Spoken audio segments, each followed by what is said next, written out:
आज के video tutorial में हम देखेंगे बायोगैस में से इम्प्योरिटीज़ को रिमूव कैसे किया जाता है। तो सबसे पहले हम बायोगैस की कंपोजिशन के बारे में देखते हैं। इस टेबल में हम देख सकते हैं कि डिफरेंट तरह के बायोमास में जैसे एग्रीकल्चर वेस्ट है, स्लज है, इंडस्ट्रियल वेस्ट, इसमें जो इम्प्योरिटीज़ पाई जाती हैं और बाकी जो बायोमीथेन है उसकी कितनी कंसंट्रेशन है। तो ये बायोगैस की कंपोजिशन है। इसमें मीथेन की कंसंट्रेशन आप डिफरेंट टाइप के बायोमास में से देख सकते हैं। CO2 इसमें होती है, वाटर वेपर्स होते हैं, हाइड्रोजन की स्मॉल अमाउंट में हाइड्रोजन होती है, हाइड्रोजन सल्फाइड है, अमोनिया है, कार्बन मोनोऑक्साइड, नाइट्रोजन, ऑक्सीजन और साइलोक्सन्स हैं और कुछ हाइड्रोकार्बन्स होते हैं, वोलेटाइल हाइड्रोकार्बन्स। तो ये डिफरेंट टाइप्स की बायोमास में से बायोमास के अंदर बायोगैस की कंसंट्रेशन है। तो इसमें से जो इम्प्योरिटीज़ हैं मीथेन के अलावा बाकी हमने वो रिमूव करनी है। तो उसके लिए प्रोसेस देखते हैं। सबसे पहले जब बायोगैस गैस होल्डर में से हम आगे H2S removal filter hydrogen sulphide को सबसे पहले हम बायोगैस में से रिमूव करते हैं। उसको सबसे पहले रिमूव करने की वजह ये है कि जो हाइड्रोजन सल्फाइड है वो वाटर कंटेंट के साथ मिलके वो क्रूजन प्रोड्यूस करता है। क्रूजन की वजह से हमारे जो मैकेनिकल इक्विपमेंट्स हैं जैसे हमारा कंप्रेसर है उसमें क्रूजन प्रोड्यूस हो जाती है और वो उसके लिए उस कंप्रेसर को डैमेज कर देता है, ख़राब कर देता है। इसलिए सबसे पहली प्रायोरिटी हमारी होगी इम्प्योरिटीज़ में से सबसे पहले हमने हाइड्रोजन सल्फाइड रिमूव करनी है। और बायोगैस में से जो एडोर आती है, बदबू आती है, वो भी हाइड्रोजन सल्फाइड की वजह से ही आती है। तो ये टॉक्सिक गैस है, सबसे पहले हमने इसको रिमूव करना है। तो इसके लिए ये दो प्रेशर वेसल्स हैं, दो हाइड्रोजन सल्फाइड रिमूवल फ़िल्टर्स हैं। ये रिडंडेंट सिस्टम हमने लगाया हुआ है कि एट ए टाइम एक प्रेशर वेसल वर्किंग में होगी, दूसरी जो है उसको उसको वर्किंग में नहीं रखेंगे। उसको तब वर्किंग में लाएंगे जब पहली की मेंटेनेंस हो रही होगी, तब हम दूसरी को यूज़ करेंगे ताकि हमारा प्रोसेस कॉन्टीन्यूसली चलता रहे। तो हाइड्रोजन सल्फाइड रिमूव करने के लिए कुछ फ़िल्टर मीडियाज़ हैं जो हम यूज़ करते हैं। उन जो फ़िल्टर क्रीडियाज़ बायोगैस के साथ रिएक्ट करके तो उसमें से जो क्रूजन है वो केमिकल रिएक्शन होता है। क्रूजन उसको लग जाती है। उसमें तीन चार तरह के मोस्ट कॉमनली जो फ़िल्टर मीडियाज़ हैं उनमें आयरन स्पॉन्ज है, आयरन शेविंग है, इसके अलावा फेरस ऑक्साइड मटेरियल है। तो ये आयरन शेविंग है जिसको हम as a filter media use करते हैं हाइड्रोजन सल्फाइड रिमूव करने के लिए। नेक्स्ट आयरन ऑक्साइड है। ये आयरन ऑक्साइड पाउडर फॉर्म में होता है, उसके हम स्मॉल बॉल्स बना लेते हैं। तो ये आयरन ऑक्साइड बॉल्स हैं। ये देखें, इस तरह हम फ़िल्टर मीडिया प्रेशर वेसल के अंदर कंप्लीटली फिल कर देते हैं। यहाँ से बायोगैस इन होगी तो वो रिएक्ट करेगी ये FeO के बॉल्स के साथ और यहाँ से आउट हो जाएगी। ये आउटलेट है। थर्ड, हम आयरन स्पॉन्ज भी यूज़ कर सकते हैं। तीनों का एक ही पर्पज़ है, तो इनमें से कोई भी हम फ़िल्टर मीडिया यूज़ कर सकते हैं हाइड्रोजन सल्फाइड को रिमूव करने के लिए। हाइड्रोजन सल्फाइड रिमूव होने के बाद बायोगैस नेक्स्ट आगे जाएगी। ये सब बॉल वाल्व्स हैं जो कि बायोगैस के फ़्लो को कंट्रोल करने के लिए यूज़ हो रहे हैं। ये NRV है, नॉन रिटर्न वाल्व। इसमें से बायोगैस नेक्स्ट आगे तो जा सकेगी लेकिन रिटर्न नहीं हो सकती।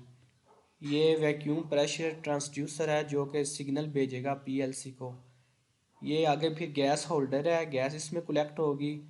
ये रिलीफ वाल्व है, अगर इसका प्रेशर है एक सर्टेन लिमिट से एक्सीड करेगा तो ये रिलीफ वाल्व ओपन हो जाएगी और प्रेशर मेंटेन रहेगा। ये वैक्यूम प्रेशर गेज है जो कि हमें बताएगा कि प्रेशर 2 बार है, 4 बार है। प्रेशर की वैल्यू बताने के लिए यूज़ होगा। आगे नेक्स्ट पावर वाल्व है, ये भी PLC प्रोग्रामिंग से कंट्रोल होगी। नेक्स्ट स्टेज है ब्लोअर। जब यहाँ से बायोगैस फ़िल्टर आउट होके हाइड्रोजन सल्फाइड रिमूव हो जाएगी तो उसका फ्लो रेट कम हो जाएगा। ब्लोअर्स बायोगैस के फ़्लो को इंक्रीज़ कर देंगे, बायोगैस को बूस्ट करेंगे। नेक्स्ट स्टेज है आगे, ये टेम्परेचर गेज है। तो बायोगैस जब गैस को बूस्ट अप हो जाएगी गैस, तो उसमें कुछ टेम्परेचर इंक्रीज़ हो जाएगा क्योंकि मालिक्यूल्स आपस में कोलाइड करेंगे। ये प्रेशर गेज है, प्रेशर की वैल्यू हमने यहाँ से देख लेनी है, बॉल वाल लगा हुआ है। ये है टेम्परेचर टेम्परेचर ट्रांसड्यूसर। टेम्परेचर की वैल्यू को ये सिग्नल प्रोवाइड करेगा पीएलसी को, और पीएलसी की स्क्रीन पे ऊपर हम टेम्परेचर की वैल्यू नोट कर लेंगे। नेक्स्ट है गैस कूलर। जब ब्लोअर से गैस बूस्ट होके आएगी तो उसका टेम्परेचर मैंने कहा इंक्रीज़ हो जाएगा। उस टेम्परेचर को कम करने के लिए गैस कूलर्स यूज़ किए गए हैं।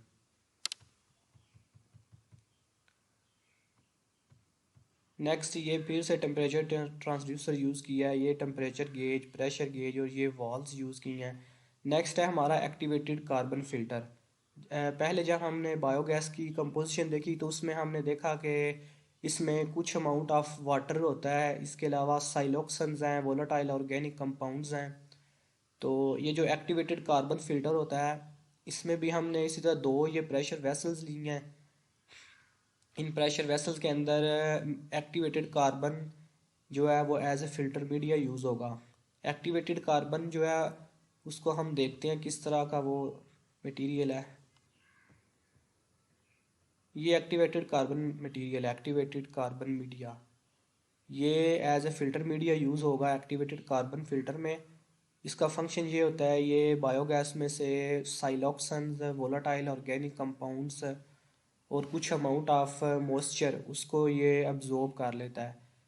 इसका भी एक एक सैचुरेशन पीरियड होता है। मतलब उस जब ये इम्प्योरिटीज़ को एब्जॉर्ब कर लेता है तो एक सैचुरेशन वैल्यू है। फॉर एग्जांपल 1 मंथ बाद ये सैचुरेट हो जाएगा, 2 मंथ बाद फिर इसको हम चेंज करते हैं। इस तरह पीछे हमने देखा कि जो हाइड्रोजन सल्फाइड रिमूवल मीडियाज़ हैं उनका भी एक सैचुरेशन पॉइंट है, तो उसको भी हम चेंज करते हैं। ये बाकायदा सारी डिज़ाइनिंग कैलकुलेशंस करके उसके ऊपर बेस होती है। एक्टिवेटेड कार्बन फिल्टर में से पास होने के बाद जो बायोगैस है उसमें से साइलोक्सन्स, वोलेटाइल ऑर्गेनिक कंपाउंड्स और कुछ अमाउंट ऑफ मॉइस्चर वो रिमूव हो जाता है। ये भी हमने रिडंडेंट सिस्टम बनाया हुआ है। एट ए टाइम एक वेसल, एक फ़िल्टर काम कर रहा होगा, दूसरा ऑफ होगा। लेकिन जब पहले की मेंटेनेंस हो रही होगी तो हम दूसरे को ऑन कर देंगे, दूसरे फ़िल्टर से, ताकि हमारे प्रोसेस में हिंड्रेंस ना आए। इस तरह जब दूसरे की मेंटेनेंस का टाइम आएगा तो पहला, इस तरह ये रिडंडेंट सिस्टम डिज़ाइन किया है। अच्छा, नेक्स्ट स्टेज है यहाँ से बायोगैस होने के बाद नेक्स्ट है हमारे कोएलेसेंट फ़िल्टर्स। कोएलेसेंट फ़िल्टर्स का मकसद है जो बायोगैस में से मॉइस्चर कंटेंट है, वाटर कंटेंट है, उसको रिमूव करना। ये कोएलेसेंट फ़िल्टर्स हैं, डिफरेंट टाइप्स के कोएलेसेंट फ़िल्टर्स जो वाटर कंटेंट को रिमूव करने के लिए यूज़ होते हैं। इसको भी प्रेशर वेसल के अंदर लगाया जाता है। तो यहाँ से इनलेट होगी बायोगैस और यहाँ से आउटलेट। इसके अंदर बैफल प्लेट्स होती हैं। तो इसके अंदर जो वाटर वाटर है वो वाटर ड्रॉपलेट्स है, इसकी इसकी साइड्स के साथ वाटर जो है वो कंडेंसेशन सी होती है। ड्रॉपलेट्स जो है वो डाउनवर्ड डाउनवर्ड मूव करना स्टार्ट कर देते हैं और नीचे से उसको ड्रेन कर लिया जाता है। मैं आपको एक फ़िल्टर की ना ड्राइंग दिखाता हूँ ताकि आपको आइडिया हो किस तरह के फ़िल्टर्स होते हैं। ये एक हाइड्रोजन सल्फाइड रिमूवल फ़िल्टर बनाया है। तो ऑलमोस्ट इसी तरह की प्रेशर वेसल होती है।